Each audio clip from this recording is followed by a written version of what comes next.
ফুসফুসে তামাকের বিষ নিয়ে ঢুকছে হারাগাছের লক্ষাধিক মানুষ, যার মধ্যে শিশুই বেশি। জীবন বাঁচাতে বিড়ি তৈরির কারখানাগুলোতে কাজ করতে গিয়ে মৃত্যুর দিকেই একটু একটু করে এগিয়ে যাচ্ছে তারা।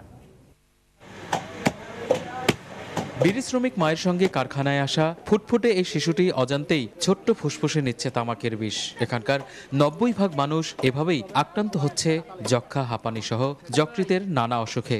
বিড়ি কাজ করছিলাম, ঠান্ডা বাঁচলাম, এই তো ওনাতে পড়িয়ে আর পারিনি কোনো কাজ করতে। তামাক উড়ে ওই জন্য চলতে পারিনি।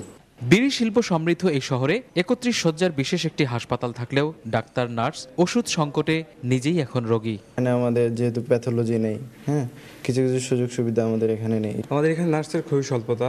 মৃত্যুকে নিয়তি বলে মেনে নেয়া শ্রমিকরা বলছেন, বিকল্প কাজের সুযোগ না থাকায় স্বাস্থ্য ঝুঁকির পরেও তারা বাধ্য হচ্ছেন এই কারখানাগুলোতে কাজ করতে। সারা জীবন এখানে করার খাওয়া আর কিছু নেই।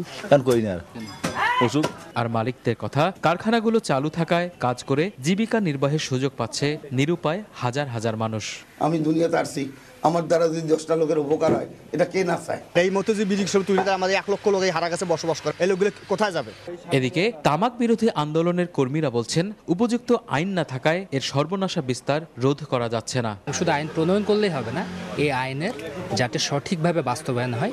কর্মহীন মানুষের দোহাই দিয়ে এখানে শতাধিক কারখানা চালিয়ে যাচ্ছেন মালিকরা, কিন্তু নামমাত্র মজুরির বিনিময়ে বেঁচে থাকার নামে মৃত্যুকেই বরণ করে নিচ্ছেন তারা। ফুসফুসে বিষ নিয়ে এখানকার কারখানাগুলোতে কাজ করতে চায় না লক্ষাধিক বিড়ি শ্রমিক।